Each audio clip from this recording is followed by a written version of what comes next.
What's up, Duelists? MD here, and today I am happy to introduce you guys to the first deck profile of 2017, and it will be an updated version of my Dark Magician Girl deck. Now, there's been a few things that we've gained with this deck ever since the last time I profiled it. First off, and which I'm most happy about, the fusion reprints. So now I'm finally able to add in my fusions I wanted to and the Ayatamayas. Because the first time I did this, we did not get these reprints yet, and that Ayatamayas and the Dark Magician Girl fusion were still like $40–$50 cards a piece. And I was like, yeah, I cannot afford that. That is definitely breaking the wallet. But happy that we get these reprints, and also with the second legendary decks, we've gained some new stuff there as well. And also, some of the Dark Magician archetype we've gained from Dark Illusion is helping this deck out quite a little bit as well. So, without delay, let's get our first deck profile of the year started. And we're going to start off here with the main core of the deck, 3 copies of Dark Magician Girl.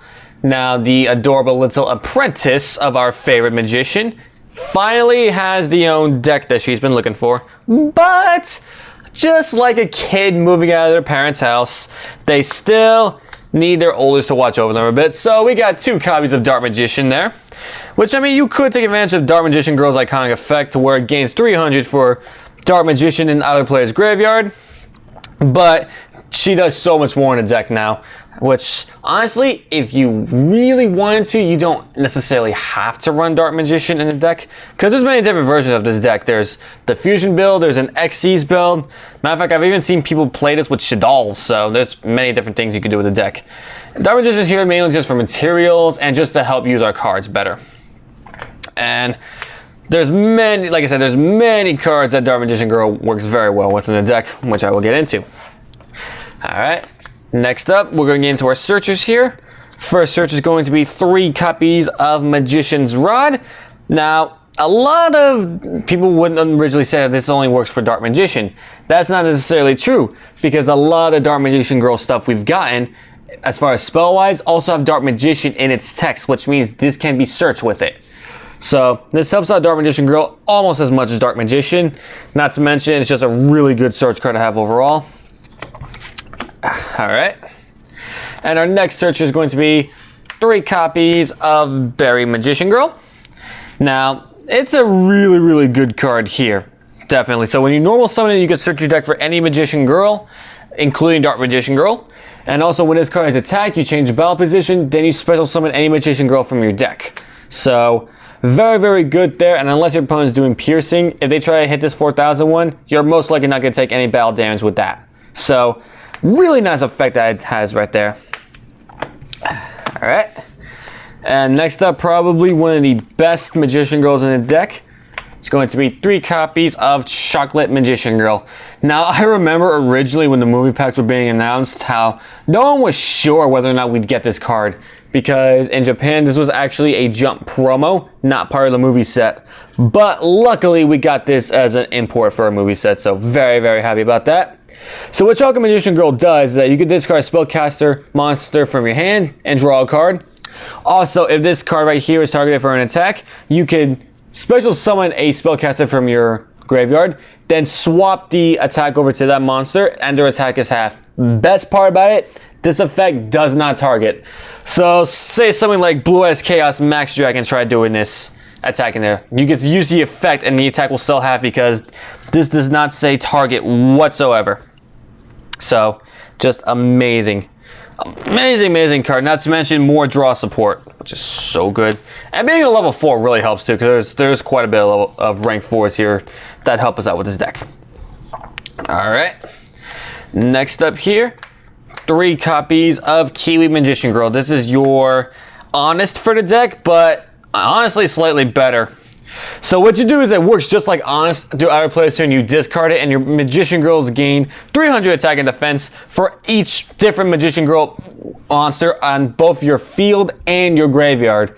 So you could be hitting for crazy numbers, like easily going for OTK with this card right here. But it has a secondary effect, which you don't use that often because you don't really summon her, but it's actually a pretty good effect. It basically protects your spellcasting monsters from being destroyed by card effects and being targeted by them. So it's a really, really good effect. Only reason, like I said, the only reason it's not used that much because you mainly use it for the first effect. You're not really special summoning this card at all. But hey, if you do summon this card, that's great. You get yourself some protection. So very, very good there as well. And our last monsters of the deck, it's going to be 1 copy of Lemon Magician Girl and 1 copy of Apple. Now before I did have these at a 2/2, but mainly with the search we gained with Magician's Rod, I found that having 2 of each was no longer necessary. And honestly, I didn't really like the idea of having 2 in the deck to begin with. 1 of each I think is definitely good because they're kind of situational, but in their situation it can be really good. So yeah, basically what tongue tied there, I apologize. They basically have the same effect, though slightly different. Apple Magician Girl, you can special summon a level 5 or lower spellcaster monster when this is attacked, and switch over to target just like Chocolate Magician Girl. Lemon does the same thing, except it's any spellcaster, but their effects are negated when that happens. Apple Magicians, they're not negated, so if someone tries to attack your Apple Magician, you could special summon your Kiwi like that because it's a level 5 and the effect will not be negated. So really, really awesome there. And that will do it for our monster lineup. Next up, going to our spell cards here, we have 3 copies of Allure Darkness. Just because even though not all of them are dark type, we have a good amount of dark types in here. You know, let's see right here, we got 8 dark types, so that's more than plenty of targets to work with. And we have 3 copies of Pot of Duality. Now, Pot of Duality, for those of you who don't know, you look at the top 3 cards of your deck, you take out any card you want, then you shuffle, but you can't special summon for that turn. Now, normally for a lot of decks, that doesn't seem too good, but you really want to see his card turn 1, because with this deck, you very rarely special summon your turn 1. Your turn 1 is mainly just setting your stuff up for your combos the next turn. So Pot of Duality really helps with that. And Allure is Allure. Draw 2, banish a dark monster. So amazing card, amazing card. All right, next up here, we are running 2 copies of Dark Magical Circle. And also another way we can help search our stuff. So what this does is, if you guys remember from my previous Dark Magician profile online, that you look at the top 3 cards of your deck and you can take out any Dark Magician or Spell or Trap card that says Dark Magician in its name, add it to your hand, and you can put the other cards back in any order you wish. Now, since we play Dark Magician and we are going to be summoning it when we can, having this on here for the secondary effect for whenever a Dark Magician is summoned, once per turn you can banish a card your opponent controls with that. Very, very good. But not to mention, one of the new spells that Dark Magician Girl gained also has Dark Magician in its name, so it can be searched with this as well. So, just a bit more search. Alright, now next up for the card, I'm really excited about that we got 2 copies of Dark Burning Magic. So, the card states that if you control monsters whose original names are Dark Magician Girl, so you can't cheat with like Elemental Hero Prisma or stuff like that. But it nukes your opponent's entire field. You destroy all cards in control. That's monsters, spells, traps, pendulum cards. Just everything goes away. And getting both those monsters on the field with the stuff we run is not as difficult as you would think. And not to mention it being a quick play spell too. It's just amazing. And as you guys can see right here, gonna bring it up to you for you guys to the camera. Dark Magician is in its text. So that's why we have the Dark Magical Circle and the Magician's Rod, because those 2 can search for this. It's just amazing. Super excited about that card. And for my 3 1-ups here, we have 1 copy of Dark Magic Expanded, 1 copy of Illusion Magic, and 1 copy of Dark Magic Inheritance. All of them good cards, quick plays. Now, Dark Magic Expanded, I'm noticing a lot of people aren't running anymore, which I can understand why. Because it's kind of a meh card now that we got a lot of stuff, especially the stuff with our legendary decks too. But I still think it's a pretty decent card. If you guys don't feel the same, don't want to play, that's perfectly fine. But you mainly use it to gain the 1000 attack boost for your Dark Magician or Dark Magician Girl. But also, its other 2 effects are okay as well, being able to protect your spells and traps from being destroyed, and also being able to have your stuff unaffected by your opponent's card effects. That's really, really good. But for those you have to have 2 or more Dark Magician Girls and Dark Magician in the field, or 3 of them each. So that's why people find it a little situational. Now, Illusion Magic's just a way for us to search our Dark Magicians. You tribute Spellcaster and get 2 Dark Magicians from your deck or graveyard items to your hand. And Dark Magic Inheritance. This is another searcher we have for our spells and traps. You banish 2 spells from your graveyard and search for 1 spell or trap that says Dark Magician or Dark Magician Girl in its name. So that's yet another way we could search our stuff here. So there's so much searching and drawing going on in this deck that you will rarely have a problem getting into your combo pieces. Alright, for my last spells, I run 2 copies of Itemize. Now, unfortunately, which I think is completely dumb, this one you cannot search with Magician's Rod or any of that stuff. Because, here's the ruling on it, because it says Dark Magician Monster. That's their ruling on it, which I think is completely stupid, but that's Konami for you. And we also have 2 copies of MST. Now, I run Twin Twister in this one because you really don't want to be discarding your stuff, and MST does the job just fine, in my opinion. Alright, so that about takes care of it for our spells. Now for our traps. And there's not much traps in here. For the traps, I run 3 copies of Magician Navigation. Now this right here is mainly how we're going to get our Dark Magician and Dark Magician Girl on the field at the same time for us to use our Dark Burning Magic. So if you have a Dark Magician in your hand, you flip this over, special summon a Dark Magician, and you can also special summon a level 7 or lower spellcaster from your deck. So you could summon another Dark Magician or the adorable apprentice that we all love, Dark Magician Girl. And just so happens if you have this in your hand or set, and there's a quick play, boom, nuke your opponent's entire field and watch them cry salty tears. And also has a pretty neat effect to where if this card's in the graveyard, except for the turn it was sent there, and you have a spellcaster, you can negate a face-up spell or trap that your opponent controls for that turn. Now, what it means by negate a face-up, it doesn't mean it has to be continuous or anything like that. So let's say they flip up a spell. Let's say they flip a trap or they play a spell. That's obviously not a counter one, because spell speeds and stuff like that.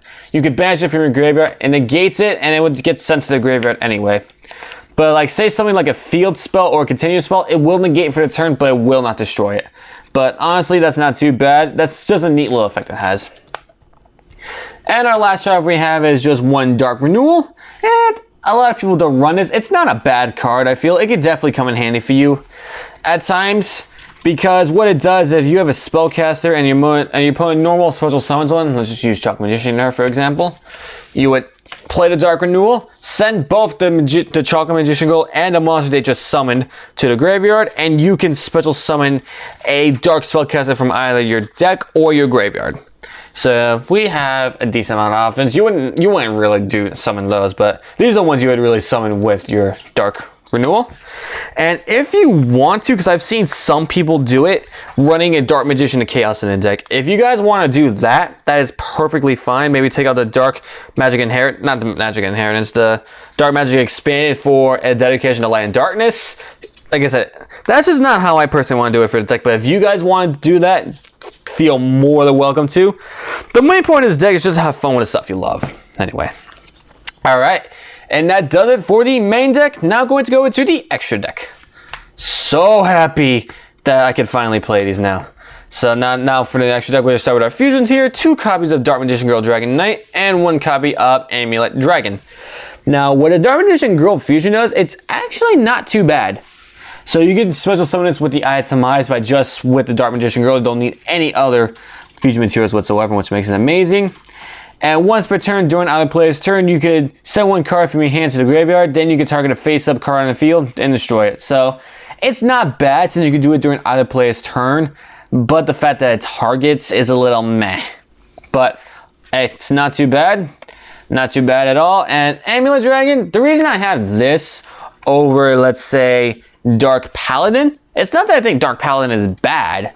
By any means, it's not bad, especially going against the Blue Eyes matchup. It's amazing. But overall, I just feel that Amulet Dragon has a lot more beat stick power because you don't really run too much like overpowering stuff for when you just need to do the high damage. And Amulet Dragon can do that. Definitely can do the high damage that you need at times. But if you would rather do 2 Magician Girl Knight and, let's say, a Dark Paladin, or just take out 1 Magician Girl Knight and just have it 1 Magician Girl Dragon Knight, 1 Amulet Dragon, and 1 Dark Paladin, by all means go for it. Nothing wrong with that whatsoever.